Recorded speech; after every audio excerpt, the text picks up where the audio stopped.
Jashuva messy గారి దివ్య నామంలో ప్రతిరోజు అనుదినము ఈ వాగ్దానాలు వీక్షిస్తున్న మీ అందరికీ నా ప్రేమపూర్వకమైన షలోమ్ శుభాలు తెలియపరుస్తున్నాను.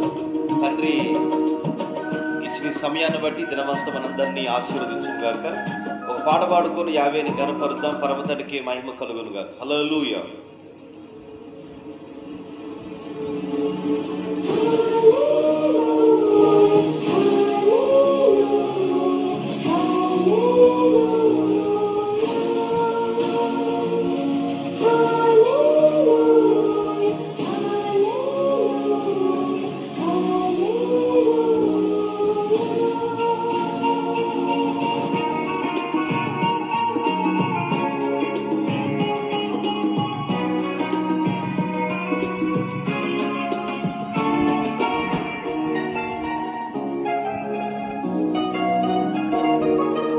ఒక దర్శనము చాలయ్యా నాకు, నీ ఒక దర్శనము చాలయ్యా,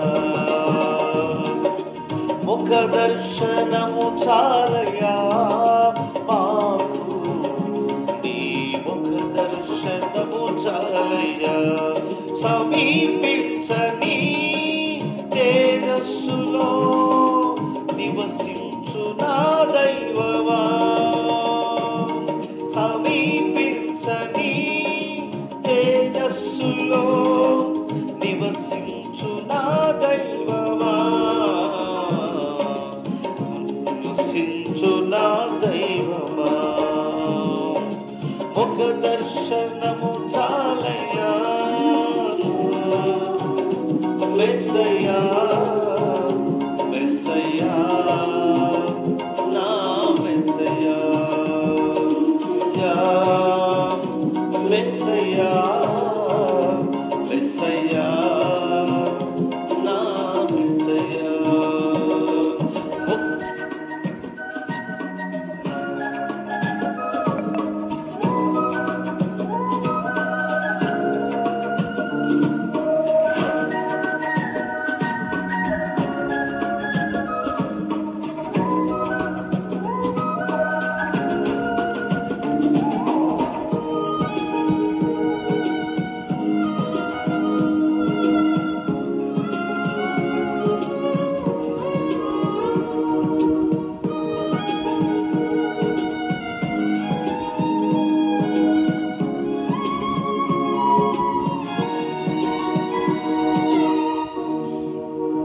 అన్నపానములు మరచి నీతో గడుపుట పరలోక అనుభవమే, నాకది ఉన్నత బహుమానమే.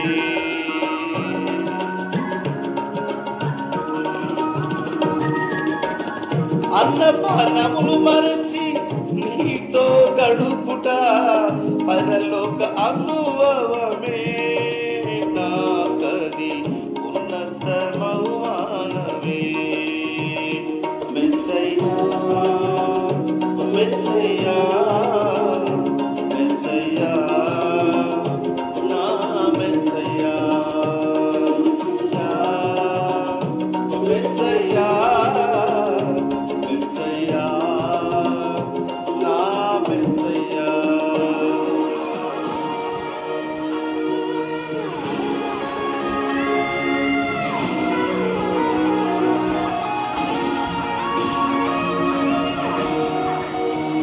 హల్లెలూయా.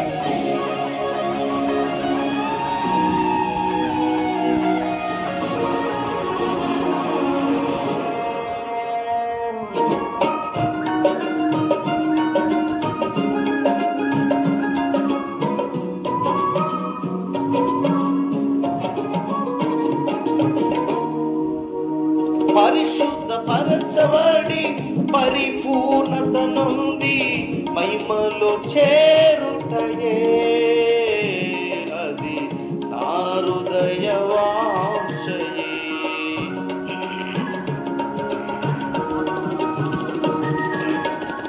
పరిశుద్ధ పరచబడి పరిపూర్ణత నుండి మహిమలో చేరుటయే, అది నా హృదయ వాంఛయే.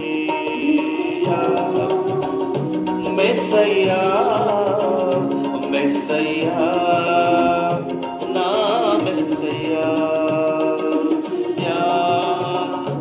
మెస్సయ్యా మెస్సయ్యా నా మెస్సయ్యా ముఖ దర్శనం చాలయ్యా.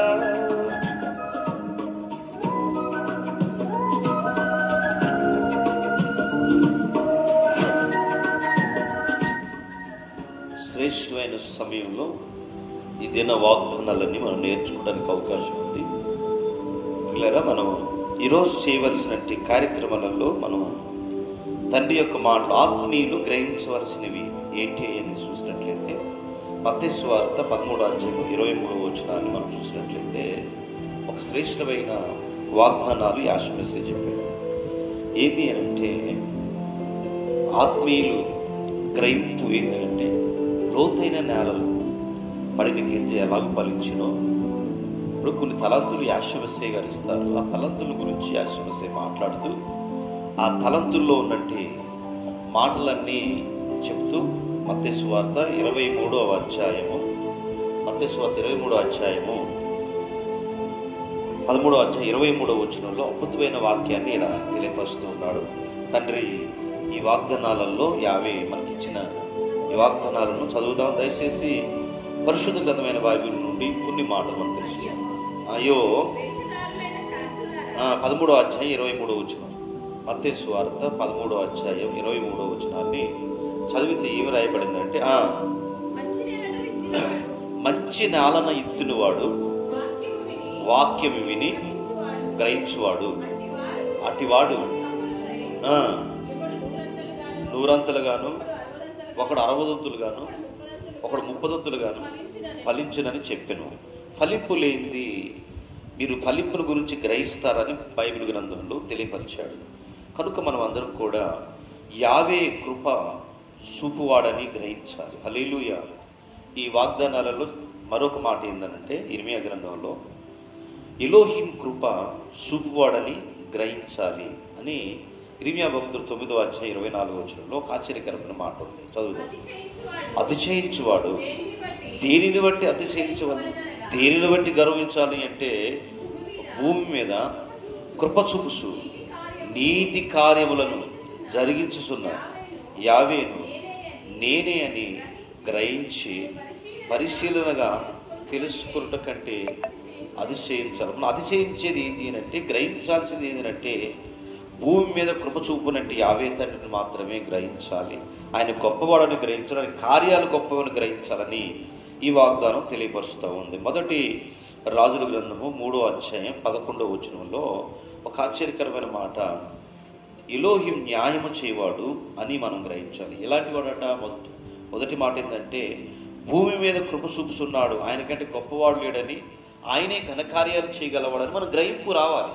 ఎందుకంటే యుద్ధములు బట్టి గుర్రములు బట్టి కాదు, కానీ యావే తండ్రి ఘనకార్యములు చేస్తాడని పరిశీలనగా మనం తెలుసుకున్నవాడు, దాన్ని గ్రహించినవాడు గొప్పవాడని రాయబడింది.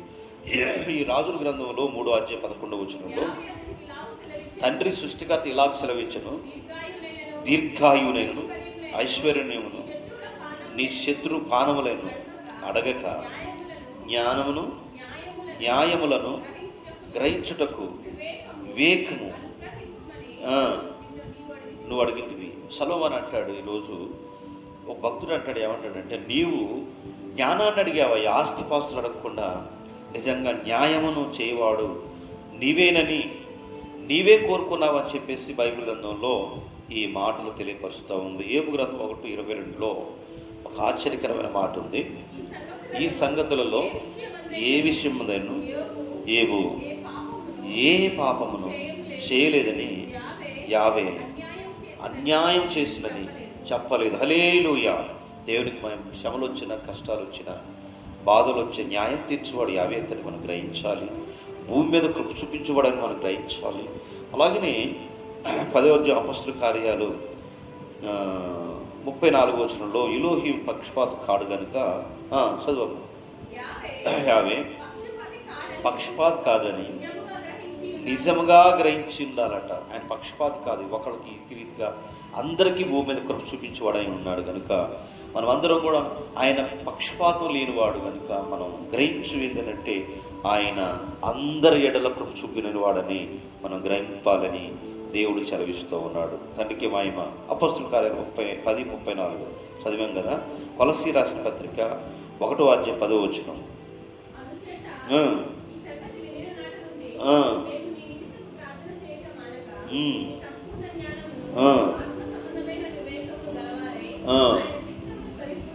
ఆయన చిత్తమును పరిపూర్ణంగా గొప్పవాడని ఆయన చిత్తాన్ని గ్రహించాలండి. గట్టిగా స్తోత్రం చెబుదామా. సామెతల 2వ అధ్యాయం 5వ వచనం. 2 వాక్యాలు చదువుకొని వాగ్దానాలన్నీ మనం నేర్చుకుంటున్నాం. చదువుదాం.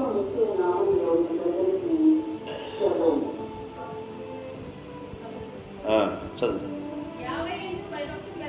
యావే యందు భయభక్తులు కలిగి ఉండుట ఎట్టిదో మీరు గ్రహించేదును, యావేని గురించిన జ్ఞానమును గ్రహించును. హల్లెలూయా. మీకు అనుగ్రహించిన తండ్రి గురించి మనం జ్ఞానాన్ని నేర్చుకోవాలి. ఈరోజు ప్రతి దాని గురించి మనం వస్తువుల గురించి మనం తెలుసుకుంటున్నాం. ఎక్కడ తయారైంది, దీని డేట్ ఎంతవరకు ఉందని మనం అన్ని మందులు వాడే కాడికి ఇది తలనొప్పి ట్యాబ్లెట్ కలిసి మనం చూసుకుంటున్నాం కనుక సృష్టికర్త గొప్పవాడని మనం గ్రహించాలి. సర్వశక్తిమంతుడు ఆయన మాత్రం సత్య సంపన్నుడని, ఈ సర్వలోకాన్ని చేసిన వాడు గొప్పవాడని చెప్పి ప్రతి ఒక్కరు గ్రహించాలని కోరుకుంటున్నాం. యోహాను సువార్త 8వ అధ్యాయం 31వ వచనంలో ఒక అద్భుతమైన మాట. కాబట్టి యెహోవా తను నమ్మినట్టు యూదులకు మీరు నా వాక్యమందు నిలిచిన వారే నిజముగా నా శిష్యులై ఉందరని సత్యమును గ్రహించాలని చెప్తున్నాడు. సత్యాన్ని గ్రహించేవారు లేరు. శిష్యులతో మాట్లాడుతూ, అక్కడున్న యూదులతో మాట్లాడుతూ యావే సత్యమును గురించి మాట్లాడే వ్యక్తులు ఎవరూ లేరని ఈ లేఖనాల్లో రాయబడింది కనుక చివరిగా సామెతల 28వ అధ్యాయం 5వ వచనంలో ఒక ఆశ్చర్యకర మాట ఉంది. దాన్ని చదువుకున్నాం. చివరిగా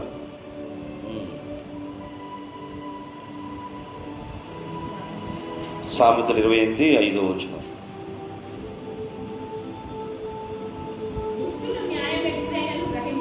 దుష్టులు న్యాయం ఎట్టిదైనను గ్రహించరు,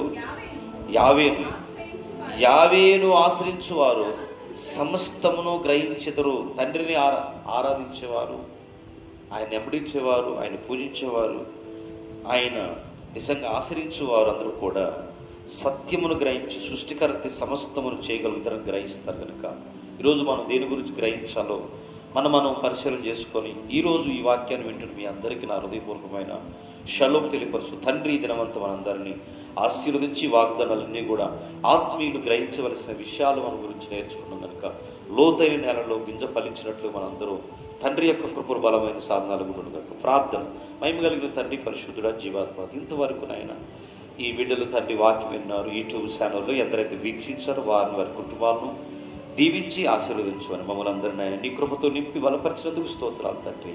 ప్రతి ఒక్కరు ఈ ఛానల్ గురించి ప్రార్థించినట్లుగా సహాయం చేయమని, అందరూ కూడా తండ్రి నీ పాదాల దగ్గర తల ఉంచినట్లుగా సహాయం చేయమని నాయన. ఇదిగో అనేక తండ్రి నాయన కొన్ని నేలలో పడిన విత్తనాలు ఫలించినట్లుగా గొప్పవిగా అయ్యా గ్రహించే భాగ్యం దయచేయండి. పరలోకం నుండి తండ్రి వచ్చిన జ్ఞానాన్ని గ్రహించి ఈ భూమి ఆకాశములు కలుగజేసే సృష్టికర్తకు మాత్రమే అయ్యా ఇదిగో తండ్రి సృష్టిని పూజించక సృష్టికర్తను ఆశీర్వదించినట్లుగా సాయించమని, నిన్ను పూజించినట్లుగా మాకు సాయం చేసుకొని చూపిస్తారని కోరుకుంటూ మమ్మల్ని అందరినీ చేతులు కమ్మజెప్పుకుంటూ ఈ దినం వివాహ వేడుకలు తండ్రి, పుట్టినరోజు కార్యక్రమాలు, గృహ కూడికలు అయ్యా ఇది సువార్తలు అయ్యా సభలు జరిపిస్తున్న ప్రతి వారిని దీవించి ఆశీర్వదించమని, ఈరోజు వాగ్దానాలన్నీ నిన్న ప్రతి వారిని దీవించమని యెహోవా గారి నామం అడుగుతున్నాము తండ్రి.